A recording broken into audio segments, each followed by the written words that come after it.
투지가 강하고 뚝심이 있는 그런 사람들이 있죠. 누가 뭐라고 해도 힘든 일을 겪어도 툭툭 털고 일어나 곧 길을 갈 수 있는 사람들이 있지요.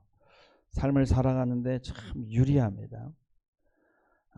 힘이 있는 사람들은 정말 그 여러 가지로 유리한 장점들이 있지만은 그러나 이것도 시간이 문제입니다. 나이가 들고 기운이 떨어지면 무너지는 것은 잠깐입니다.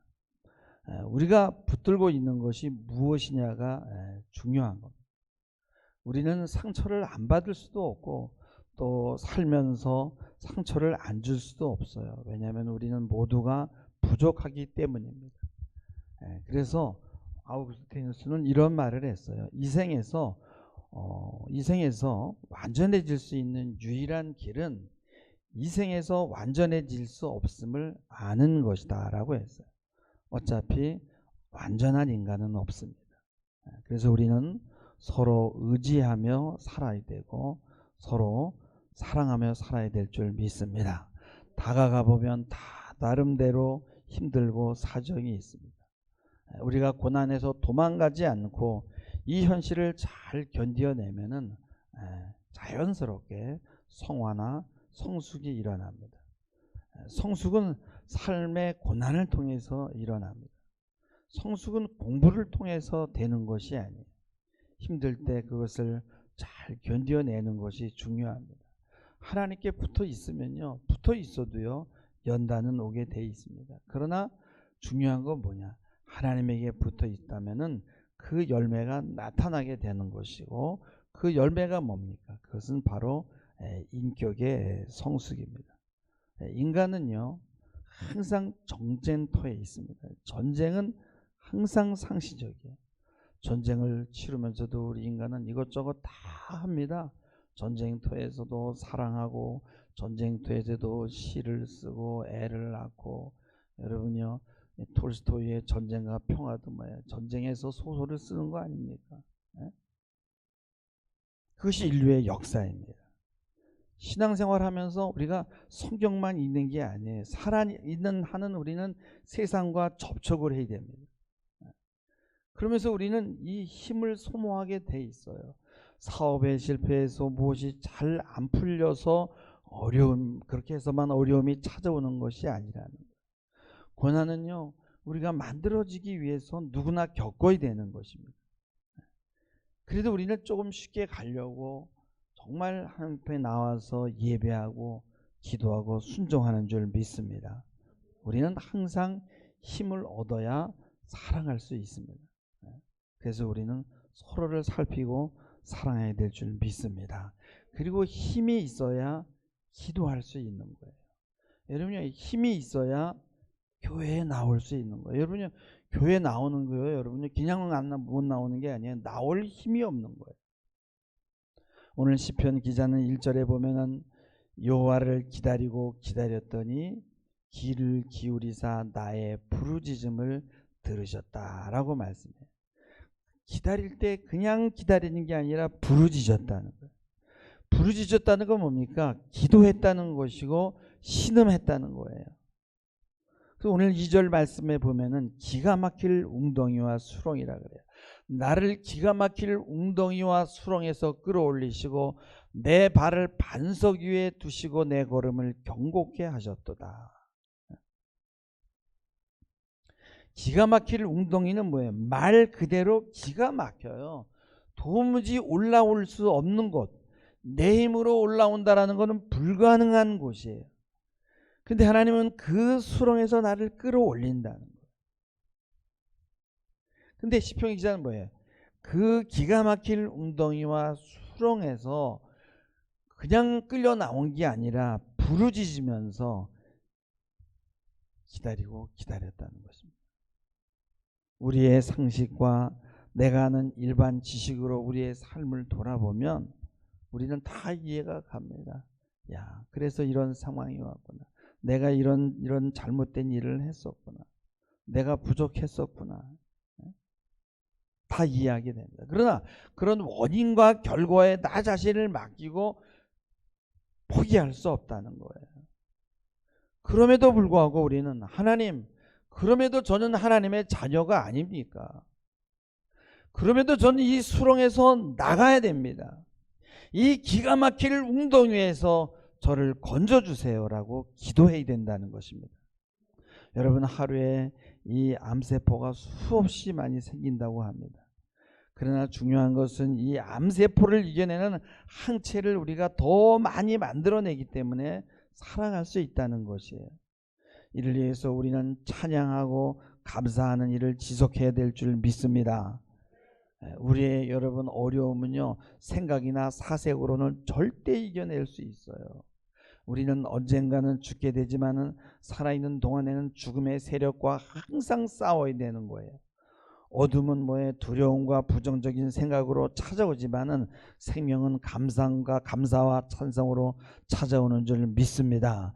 믿음으로 하나님을 바라보고 기도하지 않으면요, 마귀는 뭐예요? 항상 생각으로 다가오는 거예요. 그래서 가룟 유다에게도 뭐예요? 예수의 팔 생각을 사단이 넣어줬다고 하지 않습니까? 또 원통함과 억울함으로 다가옵니다. 하나님을 찬양하며 살도록 만들어진 인간이 여기에서 벗어나게 되면 힘을 잃어버리게 돼요. 그래서 우리는 열심히 찬양하며 감사하며 기뻐하며 살아야 될 줄 믿습니다. 삶은 뭐예요? 삶은 구원의 과정이고 치유의 과정입니다. 초대교회 때 영성가인 오리게네스가 이런 말을 했어요. 하나님을 마음으로는 공경하지만 입으로 그 구원을 고백하지 않는 것보다 마음이 하나님께 멀어지더라도 입술로 하나님을 공경하는 것이 더 낫다라고 이렇게 얘기를 합니다. 그래서 마음에서 우러나오지 않더라도 그냥 억지로 간신히 기어 나와서 사도신경을 고백하고 주기도문을 고백하고 입술로 찬양하는 것이 귀한 것입니다. 힘들기 때문에 입술로 찬양하는 거예요. 힘들기 때문에 입술로 선포하는 것입니다. 힘들기 때문에 몸으로 하는 거예요. 입술의 고백을 반복하면서 내 입의 말이 마음으로 내려와야 된다는 거예요. 김수환 추기경이 살면서 그분 자신이 하신 말이, 살면서 가장 먼 여행길이 바로 입술에서 마음으로 내려오는 길이었다라고 고백했어요. 생각으로, 경험으로, 깨달음으로 하면은 시간이 더 많이 걸린다는 거예요. 그래서 우리는 하나님 아버지, 나의 보호자 되시니 감사합니다.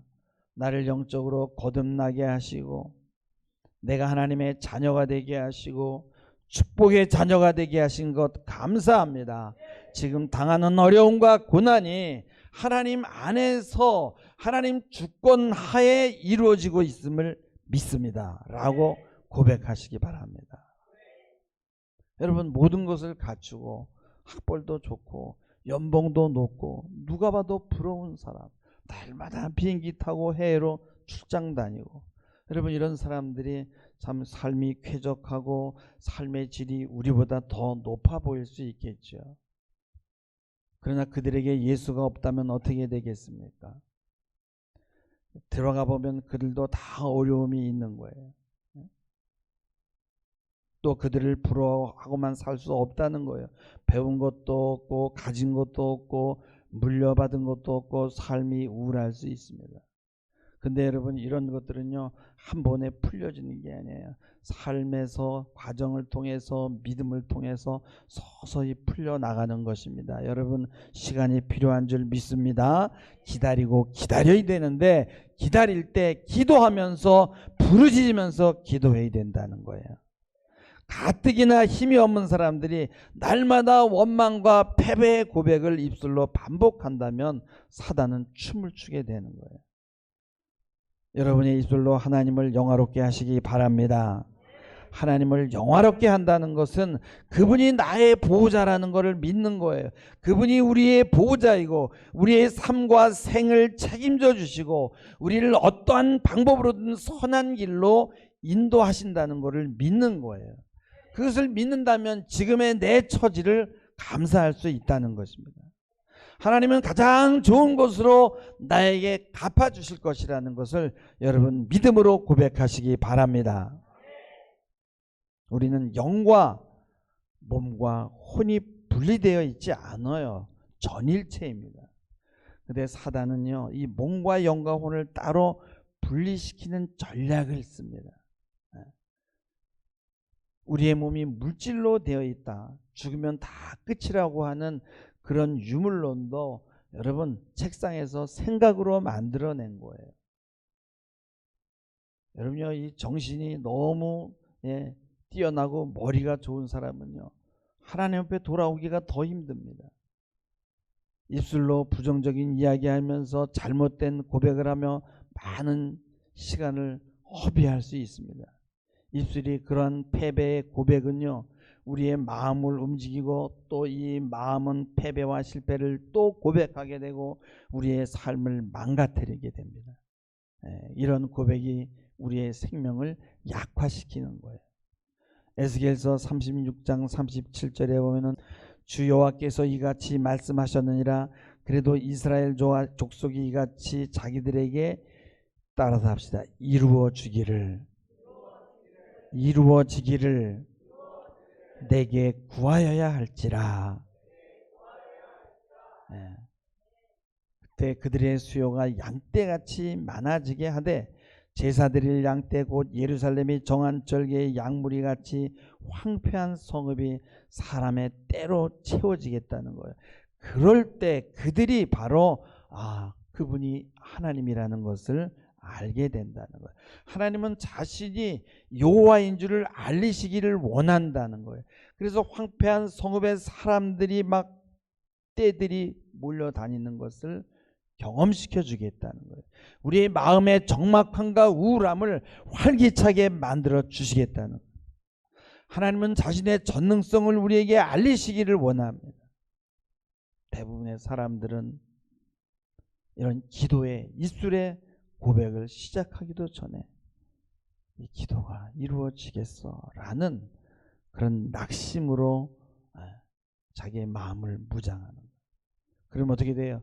우리의 몸과 입술에 힘이 빠집니다.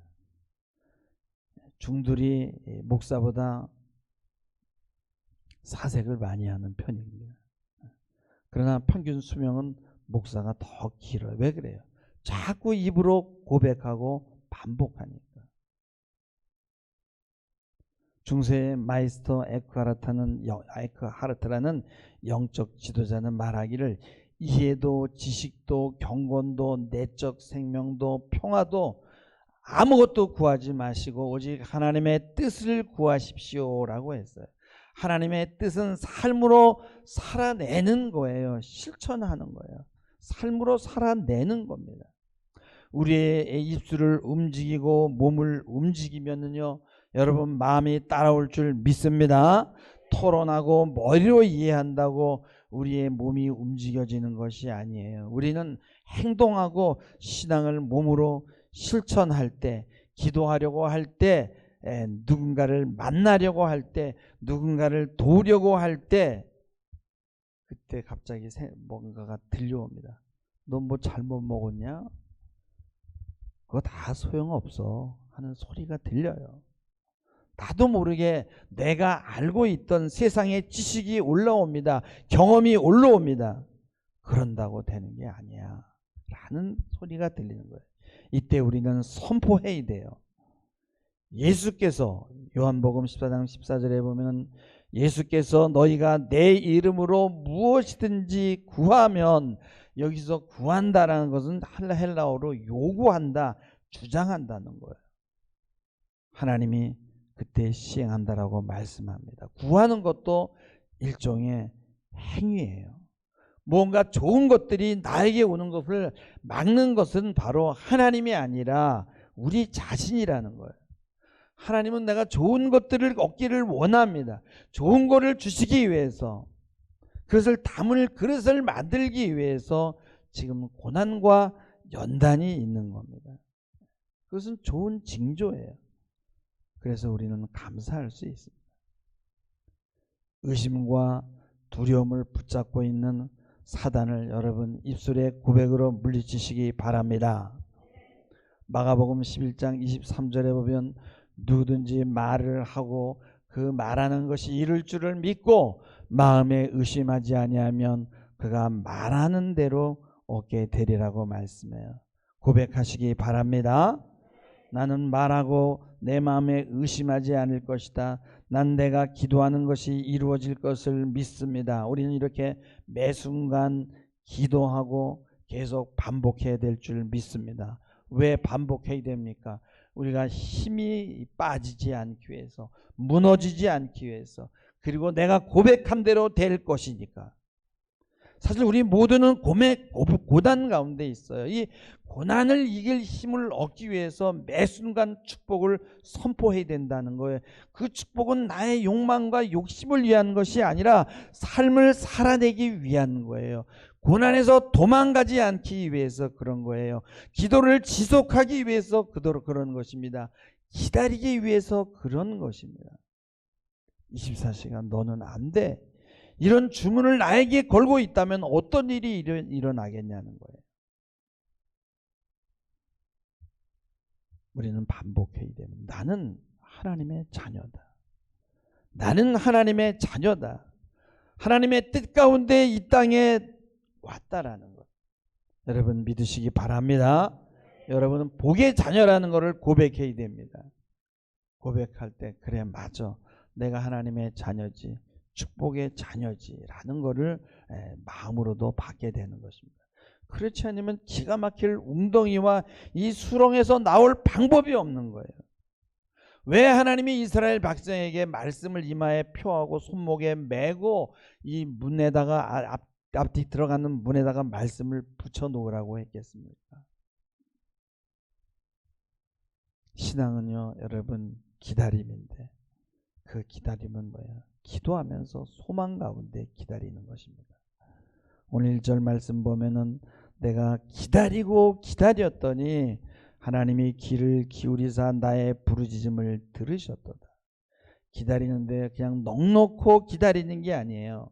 힘들어서 때로 이런저런 곳으로 도망가기도 하지만은요 어디에 있든지 기도하며 집중하시기를 바랍니다. 이런저런 일로 시간을 때우면서 여러분요 이렇게 킬링 타임을 할 수 있어요. 그러나 그 때우는 시간에도 생각이 삐짓고 들어옵니다. 왜요? 우리는 입술로 고백하지 않기 때문에. 기도하지 않는 사람 모든 기대를 다 버린 사람이에요. 기대하고 기도하는 사람은 소망을 붙든 사람입니다. 그 소망은 뭡니까? 이 기가 막힐 웅덩이와 수렁에서 빠져나오는 것입니다. 좌절할 수밖에 없는 상황에서 나오는 거예요.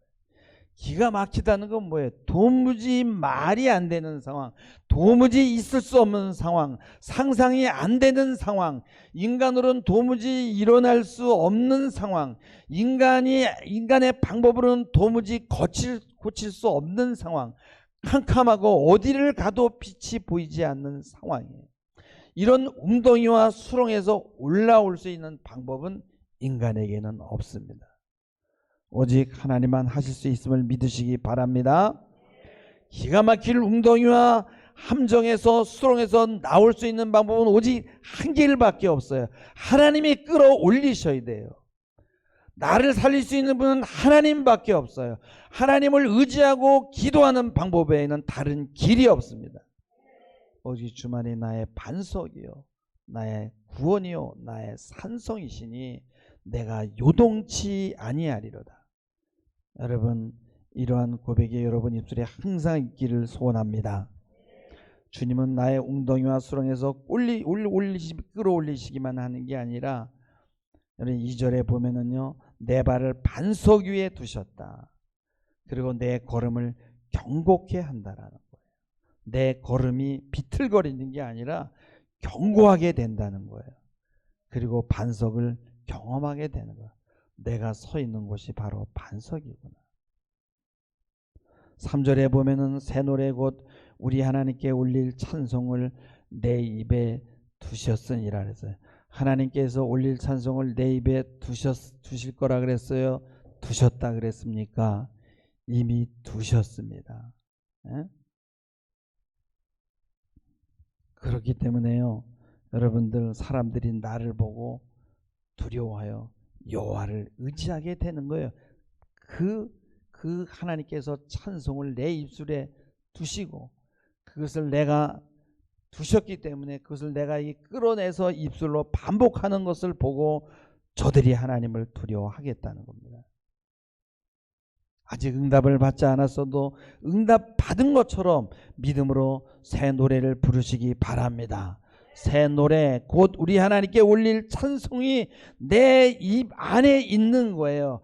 입 안에 있는 이것을 입술로 고백하시기 바랍니다. 끌어내시기 바랍니다. 감사도 올릴 찬송도 다 여러분 입술에 이미 두셨어요. 여러분 꺼내서 사용하시고 복의 자녀 되기를 주님의 이름으로 축원합니다. 기도하시겠습니다. 주님, 우리는 우리의 입술을 벌릴 만한 힘만 있다면 살아날 수 있습니다. 힘들지만은 기어서라도 이 예배당에 나와 입술로 하나님이 넣어준 그 찬양을, 그 기도를 꺼내 고백만 한다면 우리는 살아날 수 있습니다. 하나님 아버지요, 우리의 그 어려움 속에서 빠져나오는 것이 하나님 아버지요 생각에 있는 것이 아닙니다. 입술의 고백에서 그 길이 있사오니 몸으로 입으로 하나님 아버지요 실천하는 저희들 되게 하옵소서. 감사하며 예수님의 이름으로 기도하옵나이다. 아멘.